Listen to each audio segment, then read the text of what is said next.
Buenos días. Good morning.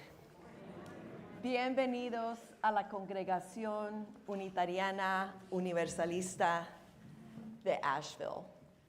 Soy la reverenda Claudia Jiménez y sirvo esta congregación como ministra de fe. Welcome to the Unitarian Universalist Congregation of Asheville. I'm Reverend Claudia Jiménez, and I serve this congregation as Minister of Faith Development. Queremos que sepan, we want you to know, feligres o visitante, congregant or visitor, aquí en el santuario o en su casa, here in the sanctuary or at home. Quien quiera que seas, whoever you are, de donde quiera que vengas, wherever you come from, a quien quiera que ames, whoever you love, estés donde estés en el viaje de explorar quién eres, wherever you are on the journey of exploring who you are. Eres valiose y digne de amor. You are valuable and worthy of love. Eres bienvenida aquí. You are welcome here. This morning, we are grateful for our worship team, the Reverend Audette, Fulbright, Fulson, who is our lead minister, our music director, Les Down, and our AV team, or our AV staff person, Simon Jacobs. And today we have our choir, which is such a joy, and we have our guest musician, Alex Travers, and other members of the congregation participating, Marty Friedman and Jim Weyhenmeyer. So we are grateful to be together this morning for this time of worship. Whenever we gather, it is our tradition to light the chalice, the symbol of our Unitarian Universalist faith, and our chalice lighter this morning is Lucille.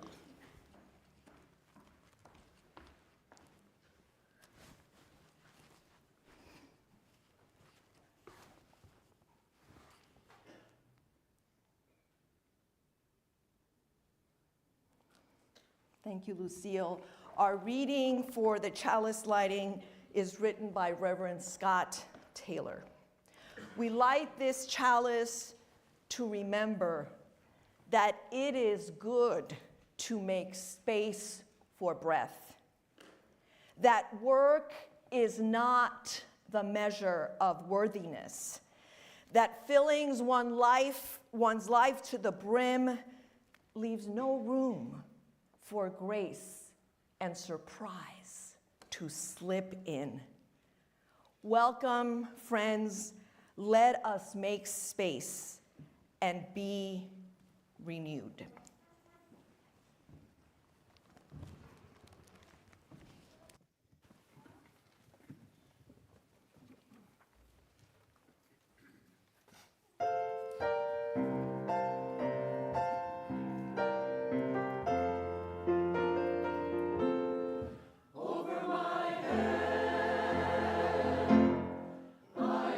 Music in the air over my head.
over my head.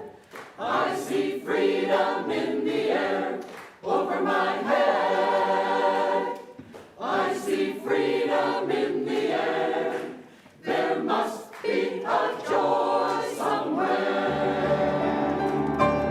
Over my head, I hear music in the air. Over my head, I hear singing everywhere. Over my head, I hear music in the air. There must be a joy. There must be a joy. There must be a joy. There must be a joy. There must be a joy somewhere.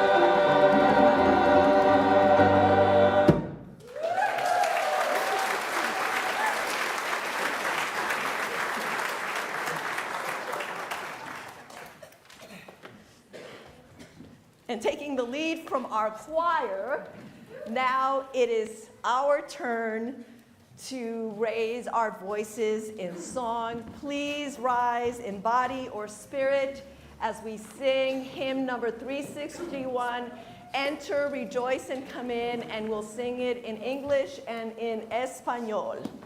Let us sing together.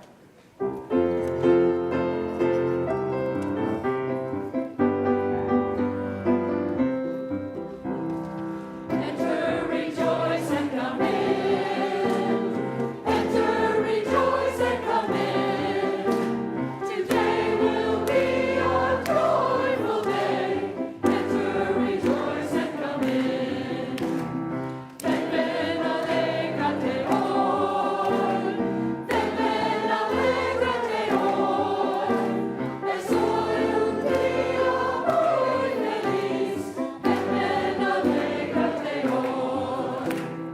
Open your hearts, everyone. Open your hearts, everyone. Today will be a joyful day. Enter, rejoice, and come in. Ven a mi corazón. Ven a mi corazón. Es hoy un día muy feliz. Ven, ven, alégrate hoy. Enter, rejoice, and come in. Enter, rejoice, and come in. Today will be a joyful day. Enter, rejoice, and come in. Ven, ven, alégrate hoy. Ven, ven, alégrate hoy. Es hoy un día muy feliz. Ven, ven, alégrate hoy.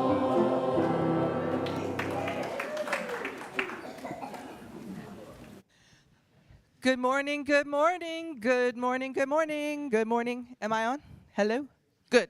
All right. Good, good, good. So I have some questions for y'all this morning. Anybody in this space over here ever been really tired? Anyone? Who's been really tired? Anyone? Anyone? Who in this space has ever wished that instead of getting up to do some chores or go to school or go to work, maybe you could sleep a little later or take a nap? Anyone? Anyone? Yeah. Well, who in this space has ever wished they had more time to read books and learn about things they didn't have to learn about, but they wanted to learn about? Anyone? Anyone? Yeah. And one last thing. Anybody just thought, well, you know, I just want a little time to let my spirit grow bigger? Yeah, because I want that all the time. Well, there's somebody in this room who really wants that too. Who here can tell me who Reverend Claudia is? Anyone? Anyone here? Anybody tell me? I'm not going to ask Lucille. Who is Reverend Claudia? Do you know who Reverend Claudia is? Could you point to them? It's not a trick question. Anyone? So that's a very interesting point, right? Let's see if we can, anyone else, can somebody find Reverend Claudia for me? Maybe she could stand up. Yay!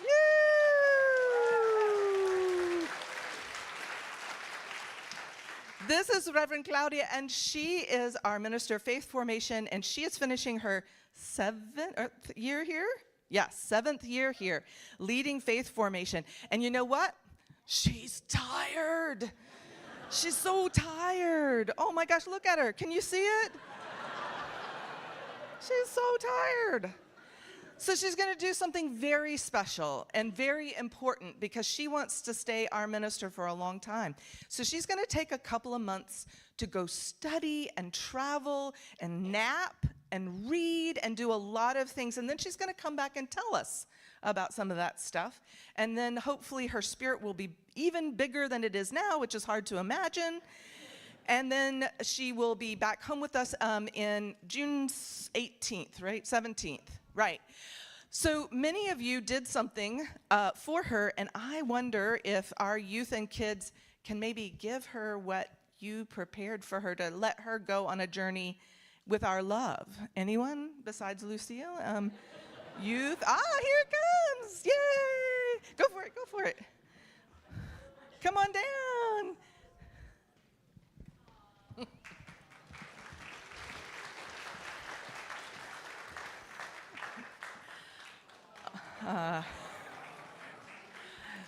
Even if they think they can't figure out who she is, they know her in their hearts, and they experience her ministry all the time. And the kids prepared some cards and posters and things to welcome Reverend Claudia on her journeys, because we're going to miss you, right? Are we going to miss her? Yeah. All right, well, it's time for y'all to head to your classes. If you are newer or your grown-up doesn't know where to pick you up, they may want to go with you to meet you, meet your teachers and find out where to pick you up. But otherwise, we're going to sing to you as you head off to the best part of your day. All right, let's sing together.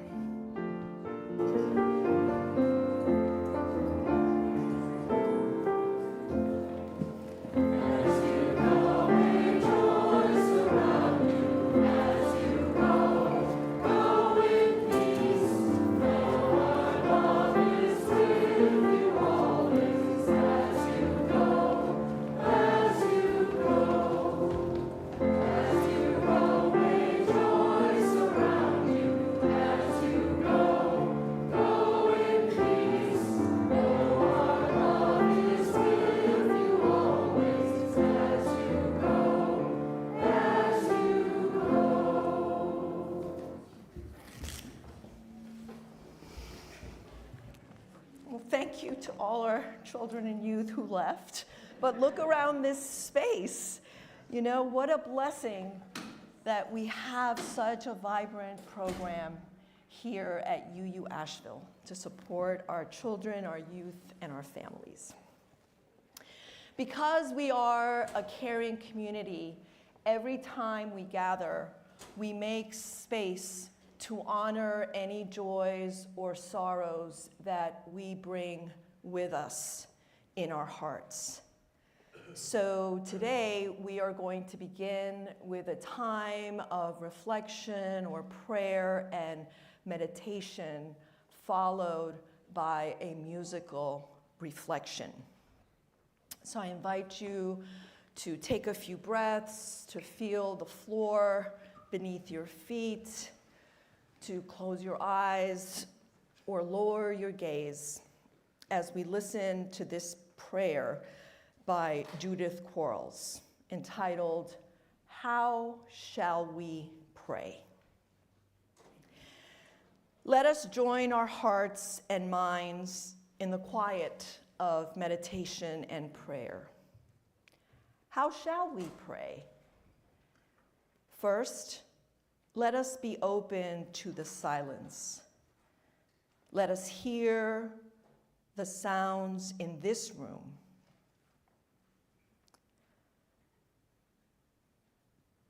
The noises outside. The soft beating of our hearts. and let us listen intently for messages from within.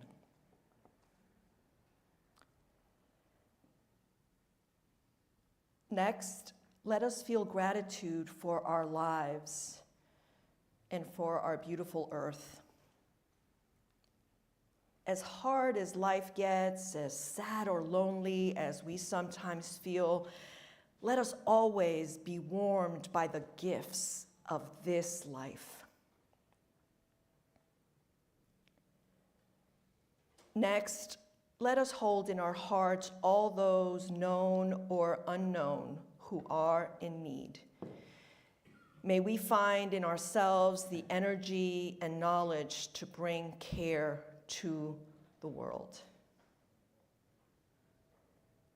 And finally, let us be aware of the blessing that it is not ours alone to do the work of the world.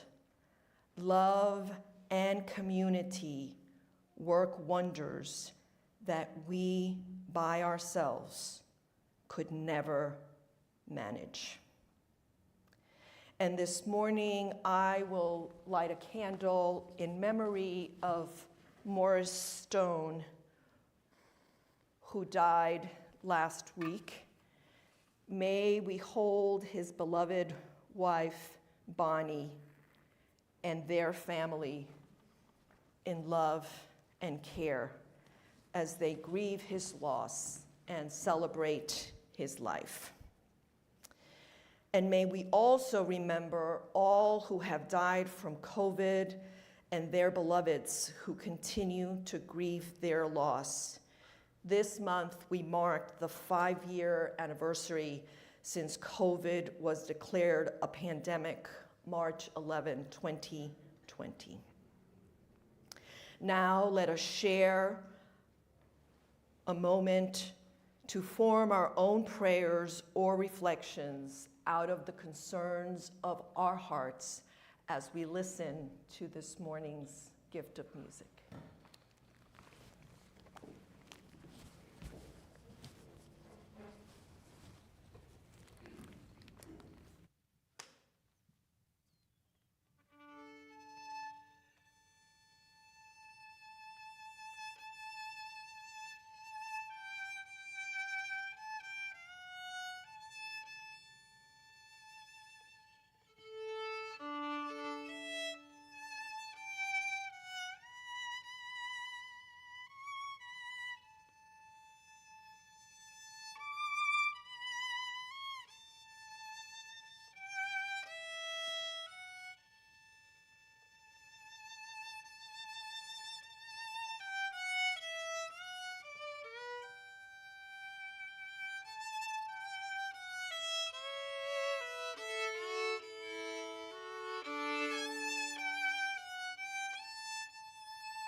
Thank you. If this morning during your prayer or reflection you brought to mind joys in your life, know that this community celebrates and rejoices with you. And if there were sorrows in your heart, know that this community holds you in care and concern. Our reading this morning is entitled Fire by Judy Brown. What makes a fire burn is the space between the logs, a breathing space. Too much of a good thing, too many logs packed in too tight can douse the flames as surely as the pail of water would. So building fires requires attention to the spaces in between as much as to the wood. When we are able to build open spaces in the same way we have learned to pile on the logs, then we can come to see how it is fuel and the absence of fuel together that make fire possible. We need to lay a log lightly from time to time. A fire grows simply because the space is there, with openings in which the flame that knows just how it wants to burn can find its way.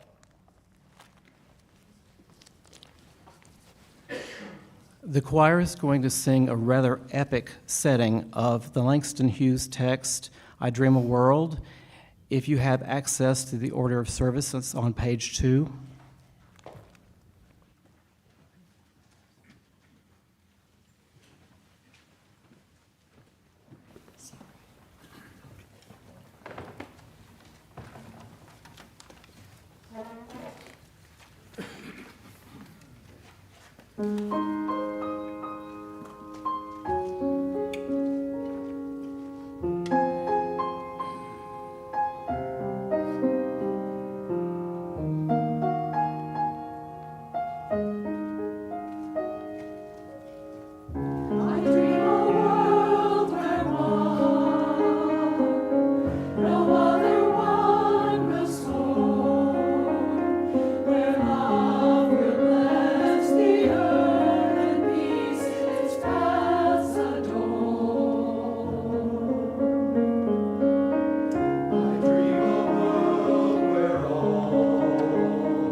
Of such I dream, where everyone is free.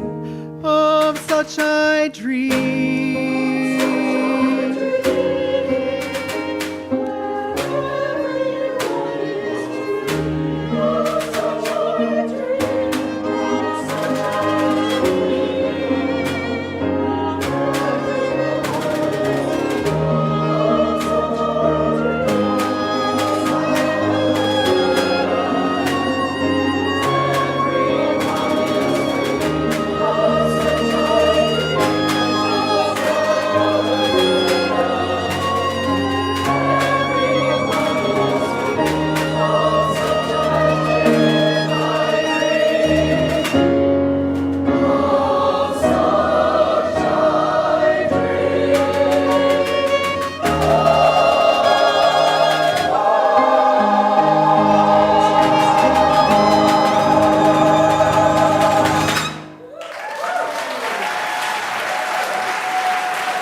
Thank you, Les and choir and guest musicians. That was beautiful.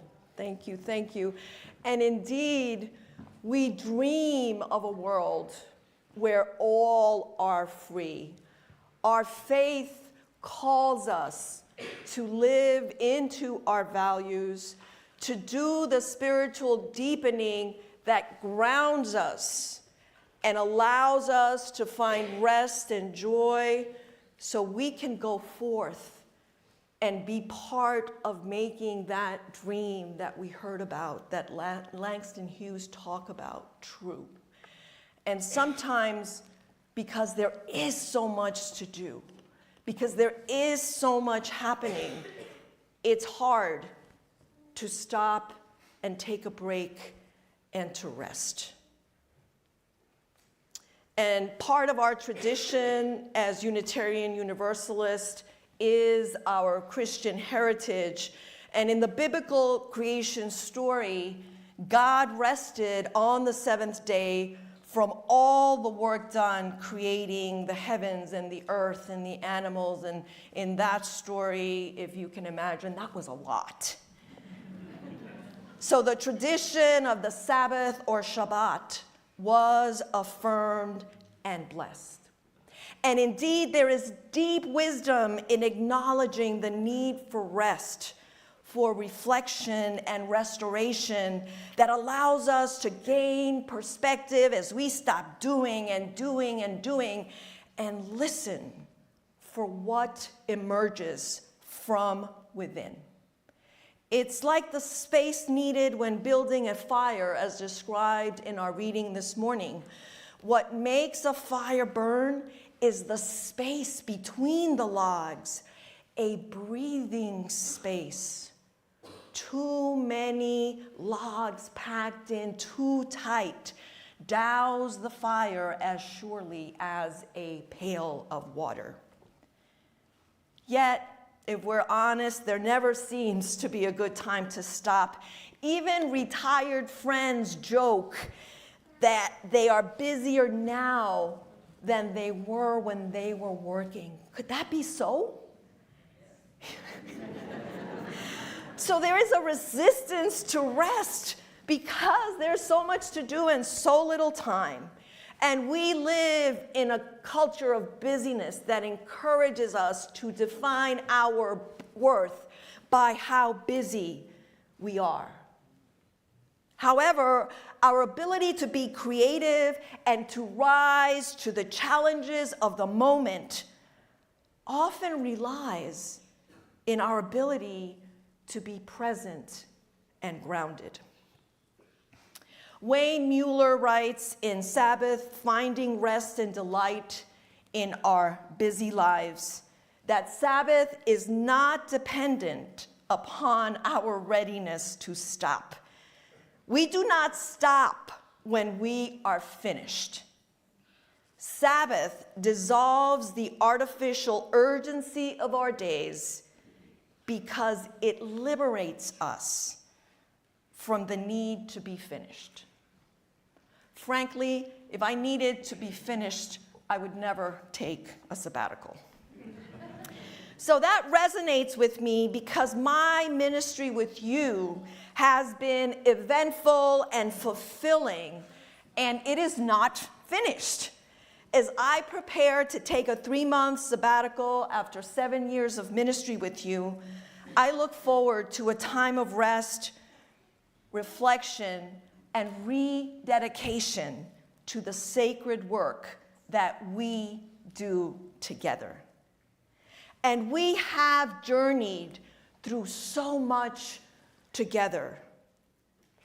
COVID, followed by the loss of our beloved former lead minister, Reverend Mark Ward, who died shortly after retirement.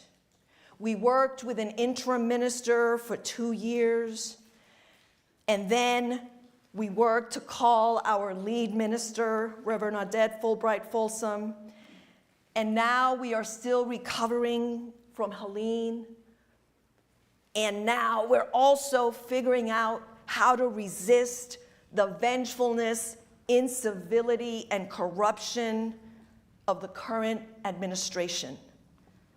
That is a lot.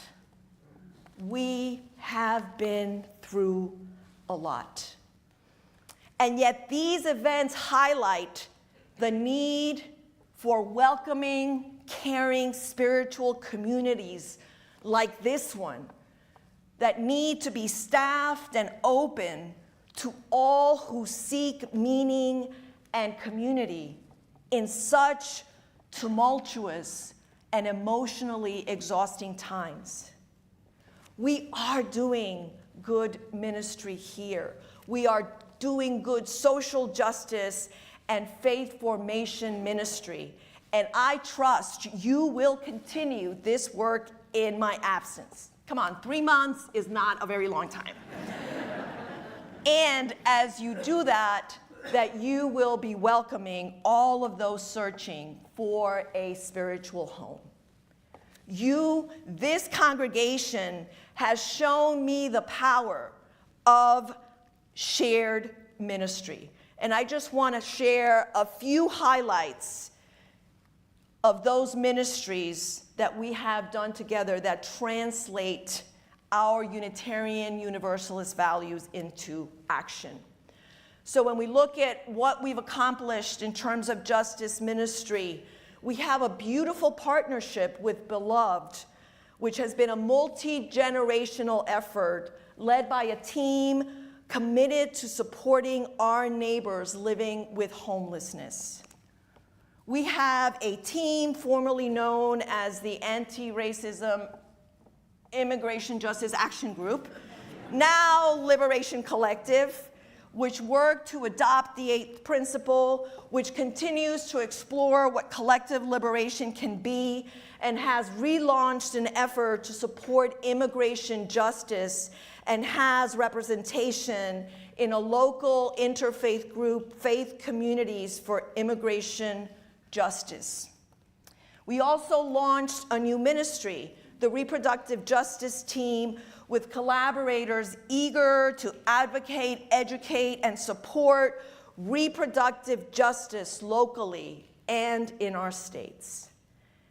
And another highlight, we co-founded the Interfaith Action Network in partnership with Carolina Jews for Justice and Congregation Beth Hatefila, which started as the Interfaith Voter Action Network.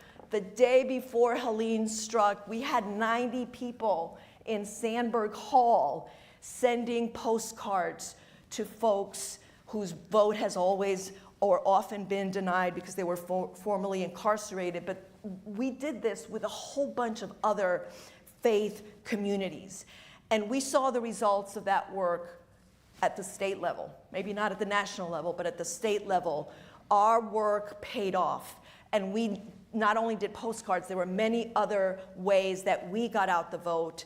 And as a result of seeing the strength of what happens when we come together, that group has now morphed into the interfaith action network because there is so much more work to do to protect democracy and to work for liberation. So those are just a few examples of the work this congregation is doing that is led by you. I'm supporting in the background because I believe that leadership isn't about the person that is facilitating. Leadership is making sure that every voice and everyone knows that they are leaders too. So when I am gone for 3 months, there is no big vacuum because you are committed to the work. And that's the way I believe things will work best for us, because it is our collective effort. 2 ministers can't do this on our own with our paid staff. It would be too difficult, and there is too much to do. Besides our justice work, our faith formation programs are thriving. Children and youth faith formation, led by Kim Collins and Jen Johnson, continues to grow.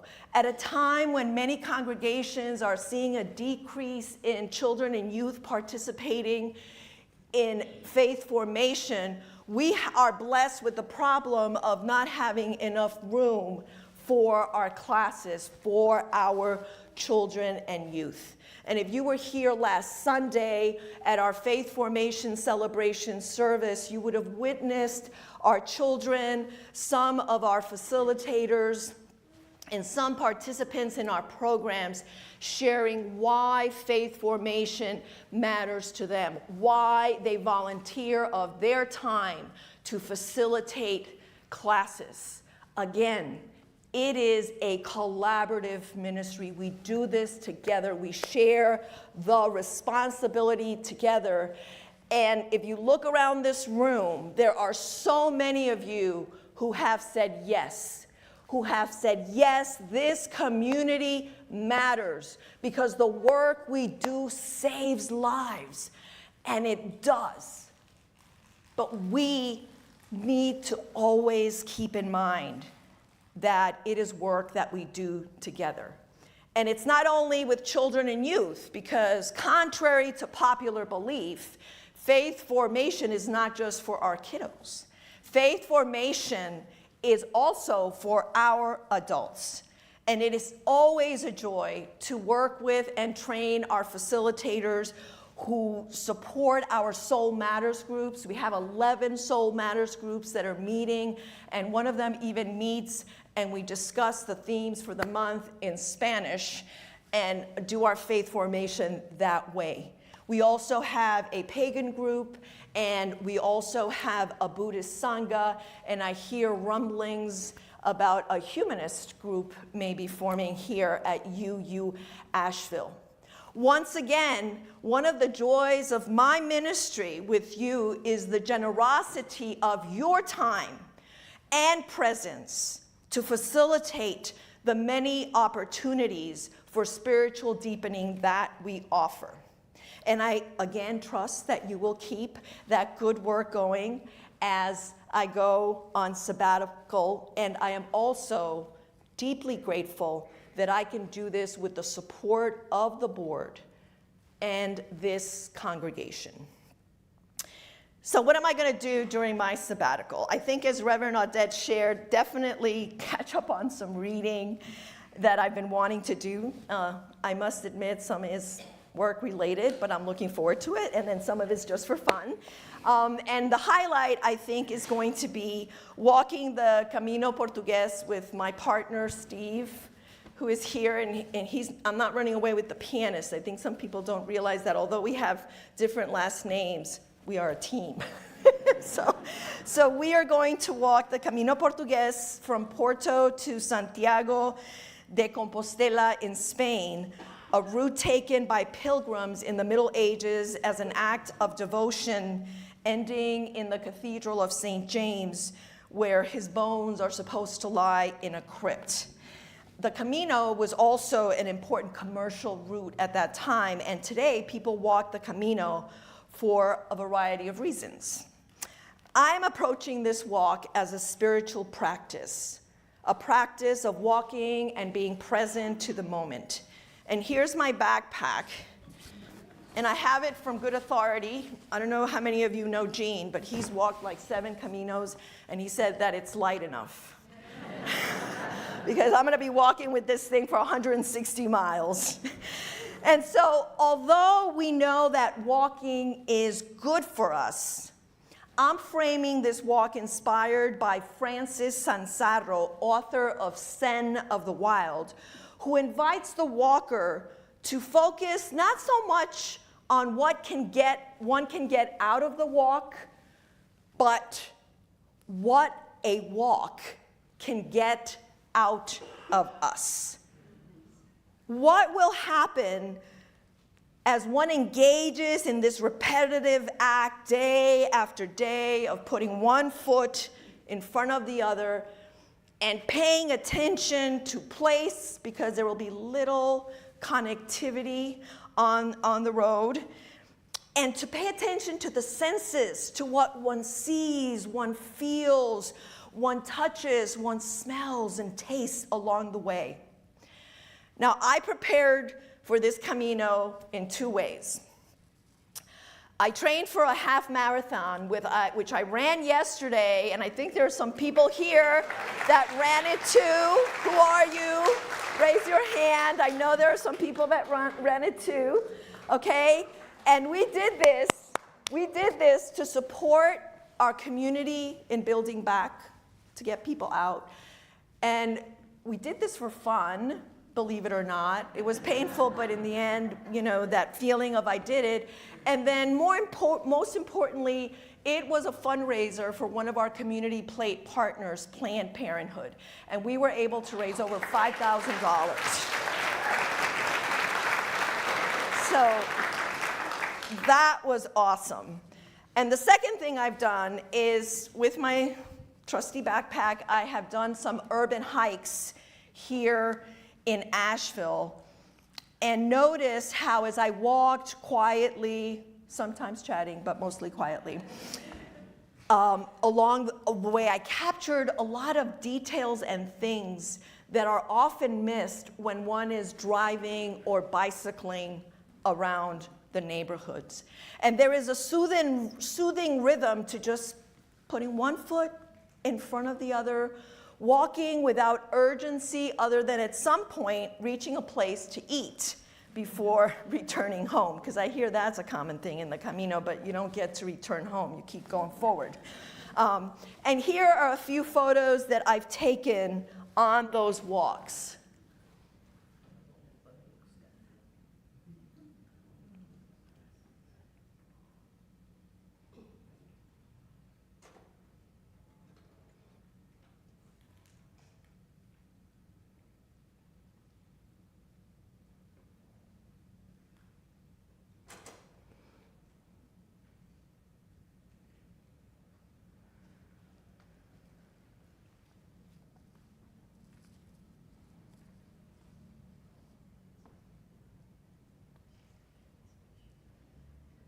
And that's how I feel sometimes, and I'm sure some of you feel that way too.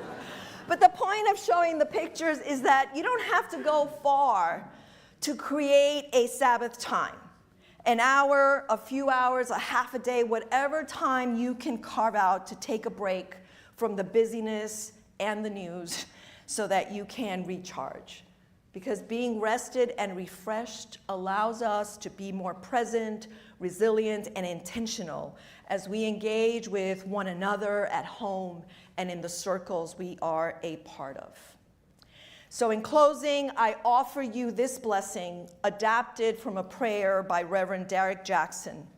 May it inspire each of you to explore what nourishes and grounds you in these times when we are called to resist busyness and we are called to resist injustice. We can't resist if we are frazzled and exhausted.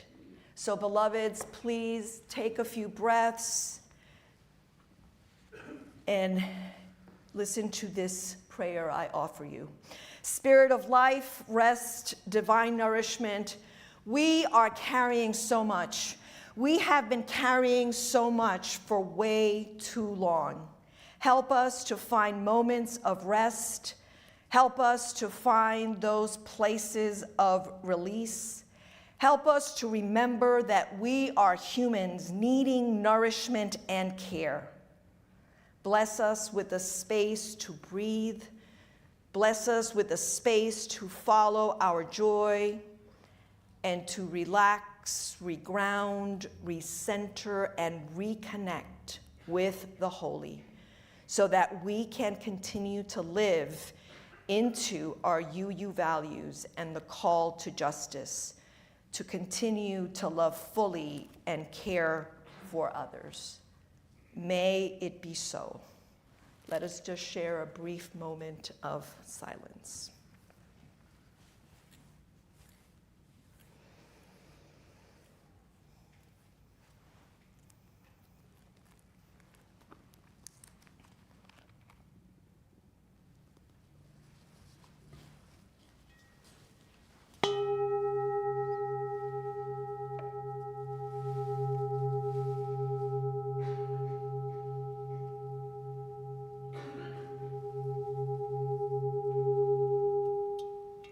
And now I invite you to rise in body or spirit and let us sing and maybe move together when the Spirit says do. Just a reminder when we get to the dance first.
We're going to miss that, are we not?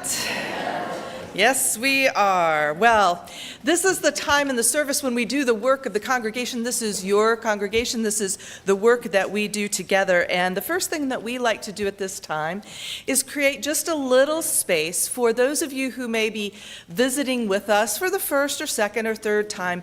If you would like to, we would love to meet you in this space. We have folks walking around with microphones, which we will need in order to hear you. If you just want to tell us your name, maybe where you're visiting from, or if you're new to Asheville, or if you've lived here a long time and you're here or back again, we would love to meet you and see who's here. Anybody bold? Ah, wonderful.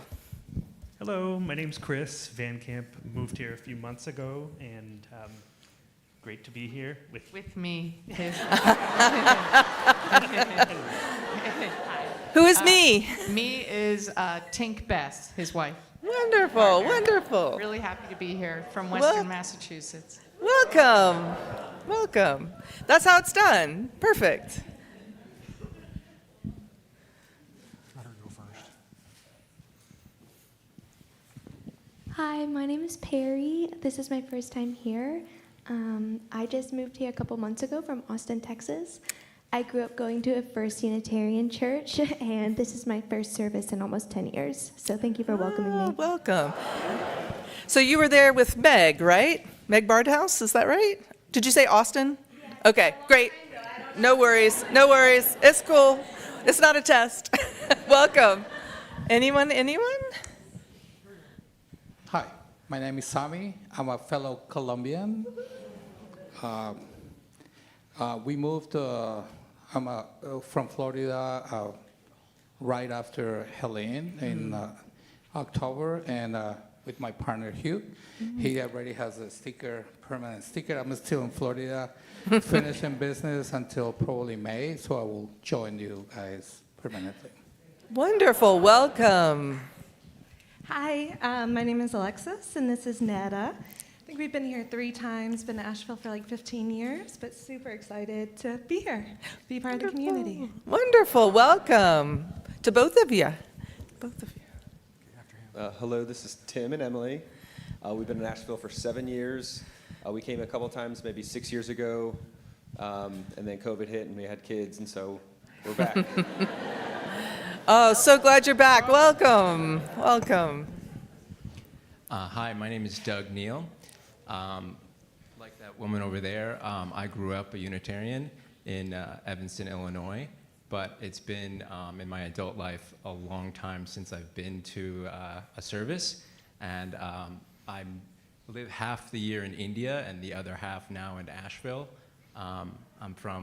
My house is, I've been moving from Albuquerque to here, so I always drive by the Unitarian Church on my way to some work that I do up here on Elk Mountain, and I'm like, oh, I should come and visit, and I came last week, and definitely inspired, and thank you for including me. Welcome. Welcome. Anyone else? Good morning. My name is Pam Wilson. I'm visiting you in this beautiful city from Bend, Oregon, where I've been a longtime member of the Unitarian Church. Welcome. Welcome. Okay, well, if we haven't caught you here, we hope we will catch you during our coffee hour, our social time after the service. If you'll take a second, we've got Trevor Johnson, who is our connections coordinator. He would love to say hi, especially if you have questions. But all of us in this room are part of the welcome team, and we all work really hard to make sure we say hi to at least how many new folks each week? Three, that's right. So hopefully you'll have at least 3 or 4 conversations, and we have lots of information in there. Folks at the welcome table also glad and excited to meet with you. And if you have questions, we hope we can answer them, but we're so glad to be together. We've got a few things that are going to happen now. I have a couple of announcements, and then we have 2 folks speaking, Melissa from the ABD and Christine, who's with our community plate partner, the Carolina Abortion Fund. But the announcements that I have are 2 things that we want to make sure are on your radar. Next Saturday, can anybody tell me what's happening next Saturday? Who knows? No, it is, we are going to make magic together, and we're really hoping that everyone will come to that. And so we've been sending out lots of messages about that. We really want you to RSVP so we have a sense maybe of who's coming, but if you don't RSVP, please come. It's from 2 to 4 p.m. on Saturday. We're going to have a magic show. There's childcare after. There's going to be good food. Please show up and join us for that time, also hosted by the ABD. And the Bunny Breakfast, as has been noted, which is, I thought it was on Easter. April 5, right. So that's coming up too. We just want to flag these things. Also, that's one that we hope you'll invite your friends to, maybe other families that you know. We want to make that one a big one where we have lots of folks, both inside and outside the congregation, to join us for that. There'll be photos with the Easter Bunny, and it'll be really joyful. So make sure you're paying close attention to the communications about that. Speaking of, our announcements run as slides every morning before the service. If you're here, you get to see them then. If you don't, they're in the Thursday e-news, and it's really long and it's really chock full, and we really hope you will click the button, read it all the way through. Sometimes you have to open it up to see everything, but everything's so important, and we've got so many wonderful things going on that we hope you'll take some time to read it each week. If you're not receiving that, just reach out to us at information@uuasheville.org, and we'll get you taken care of. At this time, I do want to invite Melissa up. She has a few things to share with us this morning.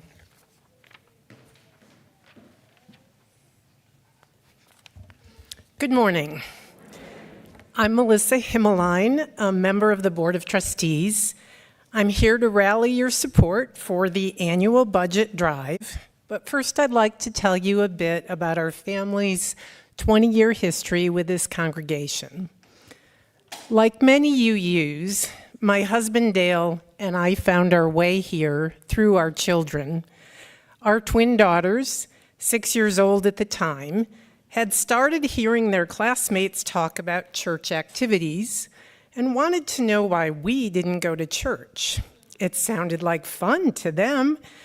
While I had never struggled fielding questions from them on other topics, like was there really a Santa Claus or how are babies made, I may have been a little too honest on both fronts. When it came to religion, I was completely tongue-tied. So we decided to try it. One of the first times we attended a service here was on Martin Luther King Sunday. Emma and Kenzie went downstairs to religious education. On the way home, without prompting, they chattered enthusiastically from the back seat about how they'd learned about a woman who was African American and had to sit in the back of a bus. Wasn't that weird, they said? But she wouldn't agree to do that. Wasn't that brave, they said? And then there was this really amazing man who organized a protest of the buses. Wasn't that cool? We were sold. They were dedicated a few months later. The girls continued their involvement in RE through high school, attending all the terrific classes you heard about if you were here last week. Dale and I tried our hand teaching a number of them in those years, always impressed by the thoughtful, transformative curricula. We were also part of a 5-year-long covenant group for families, meaningfully connecting with other UU parents and children. After I volunteered to give this talk, I texted my daughters and asked if at the wise old age of 27, they had any reflections they'd be willing to share about their UU upbringing. They both quickly responded.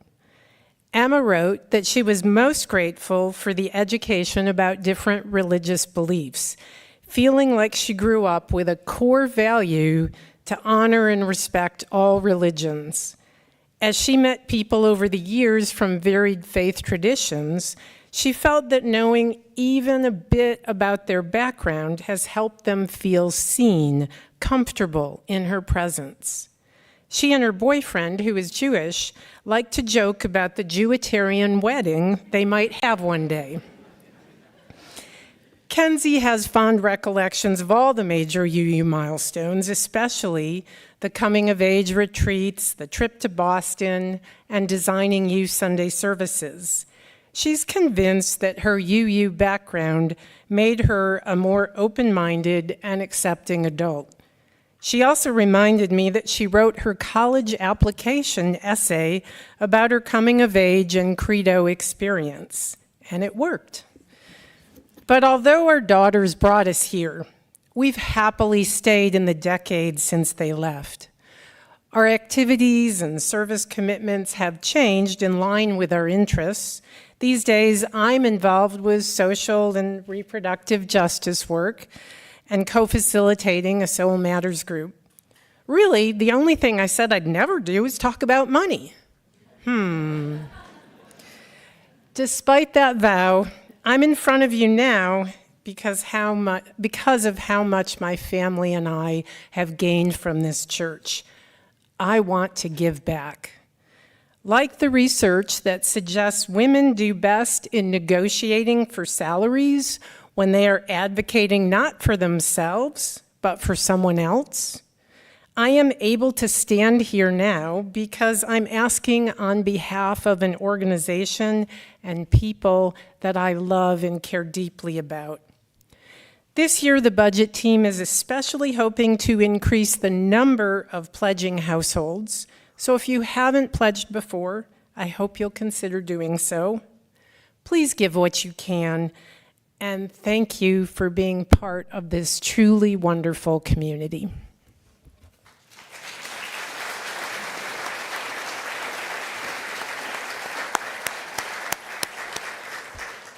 One of the many things that we do as part of this community is we share the plate each week with community partners, and we have someone from our Carolina Abortion Fund to speak with us now. Come on down.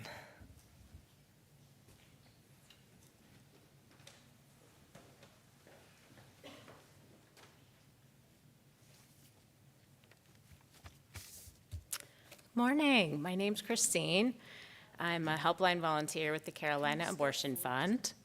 How's that? And thank you all so much for hosting us here to speak for just a couple minutes about what the Carolina Abortion Fund does and where donations go. So the Carolina Abortion Fund is a nonprofit founded in 2011 by a group of people who were tired of seeing patients not come in for their appointments, delay their appointments, cancel them because they couldn't afford the full out-of-pocket costs. At the Carolina Abortion Fund, we believe that abortion is healthcare, and healthcare should be well-resourced and accessible to everyone.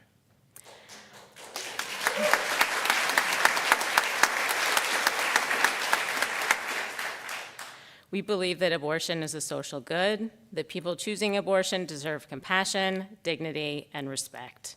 And CAF scholars are the expert on their lives and their choices. They deserve that respect, and we trust them and have no expectation of justification when they call into our helpline. Carolina Abortion Fund funds callers for both North and South Carolina, or folks traveling in from elsewhere for appointments at clinics here. We provide financial, logistical, and emotional support. So we fund procedures, and then we also contribute a lot of funding these days to practical support. So over the past years, the number of hurdles that have been placed in front of people seeking abortion care has just become insurmountable for so many. Clinics have closed, states have enacted full bans. In North Carolina, it requires 3 separate appointments separated by 72 hours each, which looks like more time off work, more childcare, more travel costs, and that just makes it impossible for so many people to access care. So when you donate to CAF, those donations go straight to all of those folks calling into our helpline. When I'm on the helpline and returning calls, I get a list of folks who've given us some basic information about what they need, and I give them a call back, find out a little bit about their situation and how we can help. And then try to get them those travel funds for their procedure, whatever it is they need so that we can connect them with what they're trying to access, remove the hurdles that are in their way. The positive ripples in folks' lives when you support the choice that they're trying to make in that moment are just immeasurable, as is their gratitude. Everyone that I talk to on the helpline is clear about what they want to do and what is missing, and to be able to help them take that step and support the choice that they're making adds so much to their lives and everything else they want to do. So thank you on behalf of CAF and all of our individuals calling into the helpline.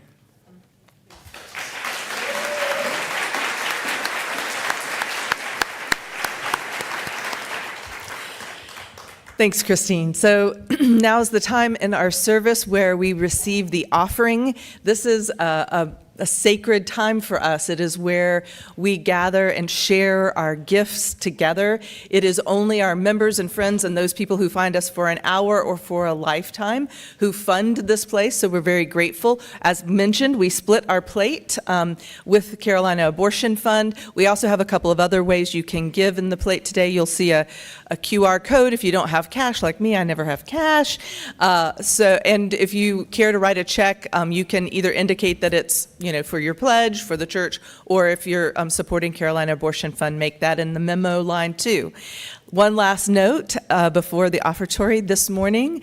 Our offertory music is offered by Steve to his lovely wife as a special gift.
for all the gifts that you share with us and showing up here week after week and all that you do to make this place happen. And of course, in the gifts of your financial support, we are deeply grateful.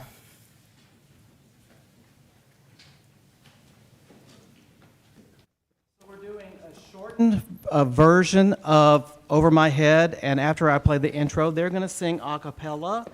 So just let them sing a cappella without any clapping. Jim's not allowed to drum, and then when I start playing, then you can come in and clap and drum. Thank you.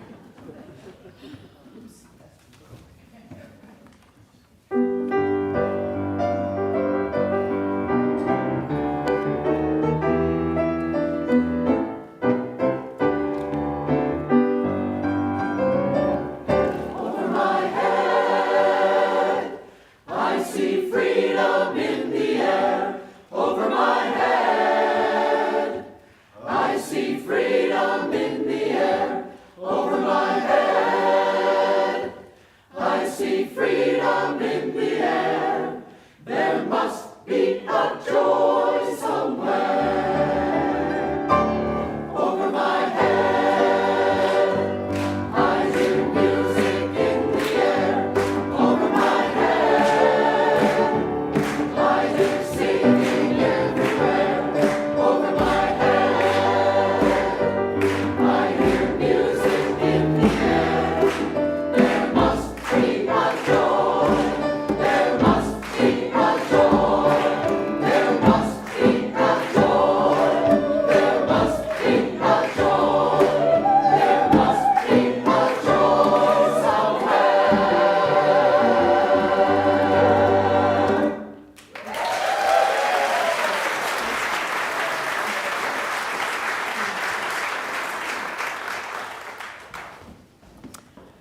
Thank you. So our time together is coming to a close this morning, and I offer you a benediction adapted from the words of Heather Ryan Starr. May whatever gatherings or activities you engage in this week, I engage in this week, help restore us, our connections to one another, our sense of hope, beauty, and fun in this world, our deep knowing that we have to take care of ourselves and each other with love and joy if we are to soulfully survive the world's mayhem. During my absence, may you continue the amazing work you are doing in faith formation and living into our values of justice and equity. And may I hear that you are getting into some good trouble. And in Espanol, we say, hasta luego, which means until later. Yeah. Hasta luego. Nos vemos en 3 meses. I'll see you in 3 months. But we're not going anywhere. We're not done. We're not done. We're not done. Because the congregation and staff in our love, we have a gift for you to take you on your way. For your journeys and for your reflections, we have a Mary Oliver journal for you and a bookmark of the world to see you through. We have a book of essays, Brown Women Have Everything, because they do. A book of poetry called Grand Tour to accompany you on your tours without us. Some salt of all flavors to savor the dishes and life that you'll be experiencing without us, and some sweets as well to take you on your way.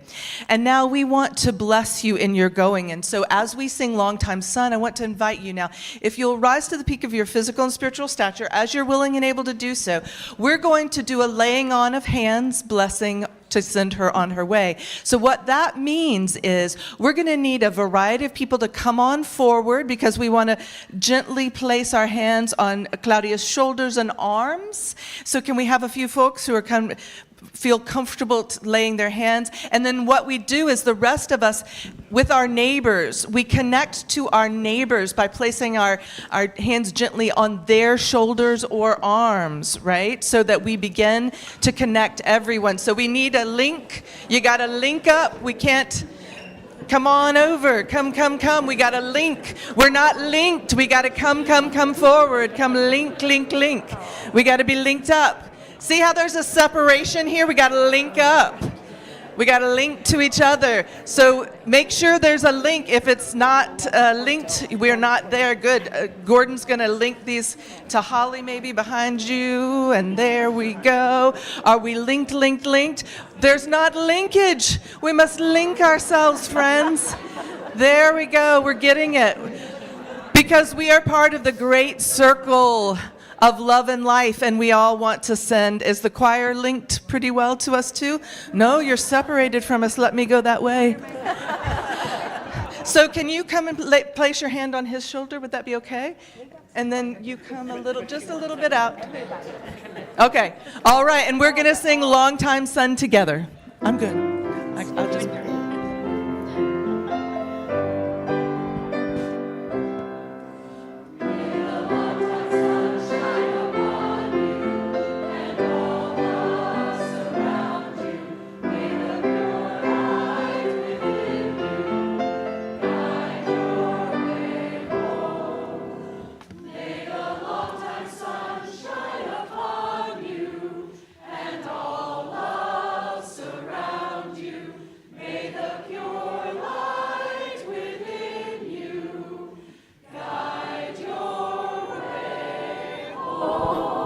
Come back soon to us, Claudia. We love you.